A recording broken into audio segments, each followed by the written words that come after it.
Hello and welcome back, ladies and gentlemen, to another Historical Humans Reacts. And today, with better internet and better attitude, we are looking at the ancient statue of a Roman emperor that will finally be reunited with his head. I mean, if there isn't any worse punishment than being headless. Yeah, Oh, yeah. No, it is it's a, it's a rather a fun one here because not only do we get to celebrate something happy, but we also get to become completely enraged here oh no. with this article. So, first of all, the statue itself and the head are believed to depict Septimus Severus, a prominent Roman emperor. He ruled right at the turn of the third century CE. He is one of the major members, and I think probably the founding member of the Severan dynasty, which is the fourth great dynasty of the Roman Empire. It is also the last great dynasty of the Roman Empire. Oof. Yeah.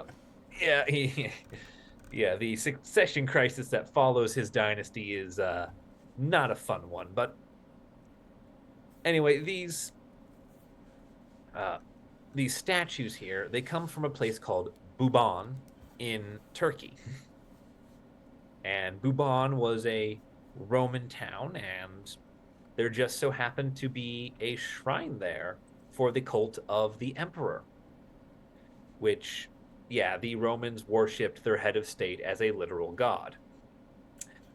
There's a lot of Uh, trends we see throughout human history, and that tends to be yeah. one of them. But It, one of the big things is we don't quite know at what point the head was separated from the rest, but a lot of this stuff was looted in the early 20th century. And yeah, it's believed that both of these pieces were smuggled out sometime around the 1960s, where yeah, the head made its way to the Nye Carlsberg Glyptotek, a museum in Copenhagen, where it was only known that the piece came from Asia Minor and dated between 195 and 211 CE. yeah, yeah. Now the dealer who sold the Copenhagen Museum here, or I should say the museum in Copenhagen's this lovely little piece, was Robert Hecht, a very infamous dealer. He is one of the number one sources of looted artifacts in the world. Basically, almost anything he has his name on is guaranteed to have been looted. He did sell some legitimate things, but the looting tend to oversell that quite a bit. And Yeah, Hecht realized that there was a lot of money to be made in the connections. People in the countrysides of Italy, Greece, and Turkey, aka the looters, and art dealers. yeah, And this all stemmed in 1979. A curator at the museum argued that the two pieces should be linked and that the torso was even loaned to the Copenhagen Museum so that way they could be displayed together.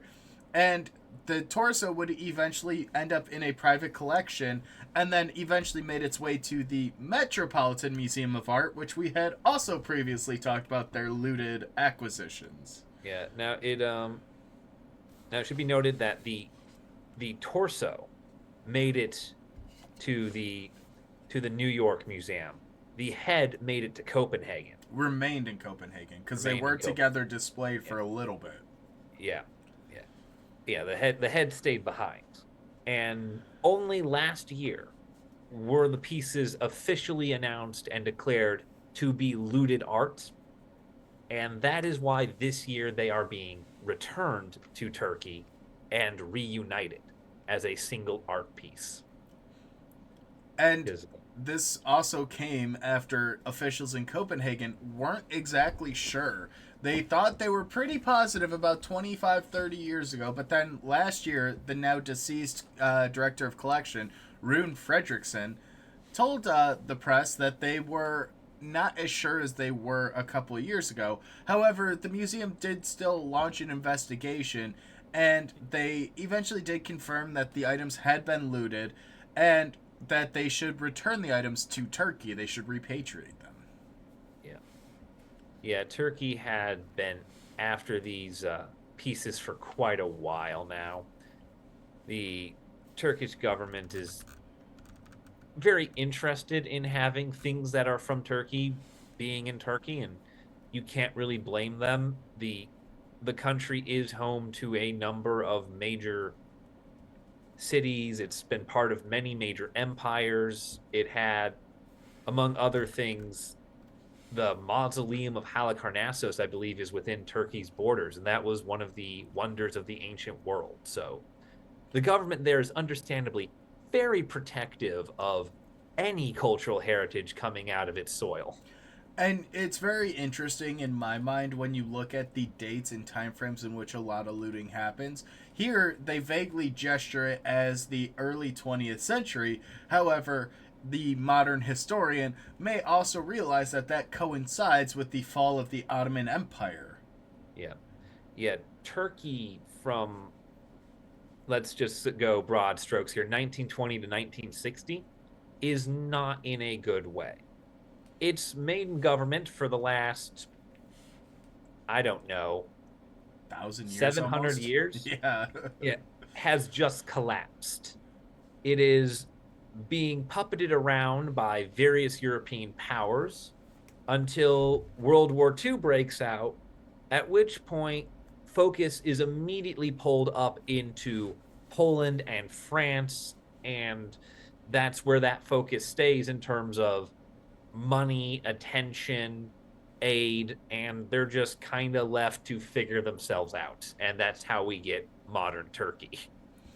And Very broad strokes there, but like it's a lot of chaos there. but the bottom line is chaos and instability leads to higher instances of looting, which is exactly what we saw here. Now, it still doesn't exactly highlight or talk about how the head was separated from the torso initially. Like, were they found in two pieces and then I, yeah, sold I would separately? say most likely by the time it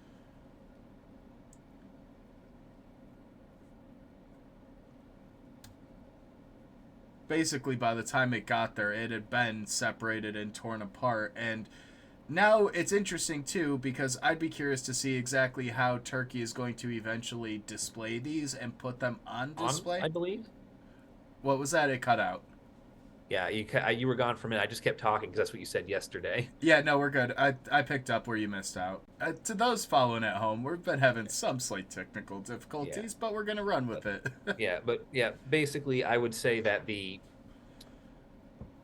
artwork was definitely in two pieces by the time it reached the museum in Copenhagen. I don't see any museum, severing the two parts. And I guess my thought on it is I wonder if the looters had separated it because they could get two equal prices for something similar, or if it was just in such a state of I, disrepair that they just pawned off whatever they came across. yeah, personally, just from looking at it, it's a cast. It looks like a cast bronze statue.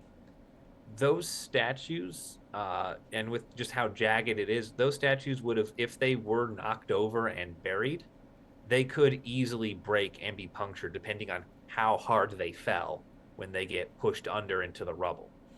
And it's a very rough cut around the neck here. This doesn't seem like something that a person would necessarily be doing if they are being intentional about it.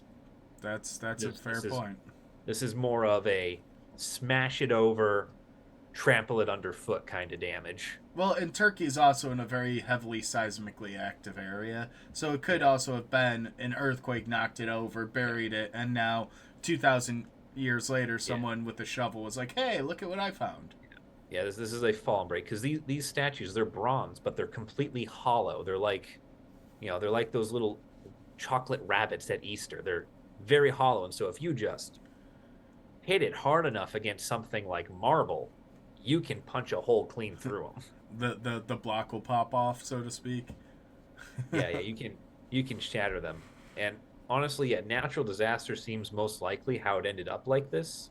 Just because, fun fact, throughout history, when people loot bronze, they're usually melting it down to make other things. Metal statues tend to be destroyed for the metal, rather than simply knocked over and left in the rubble like a stone statue would be.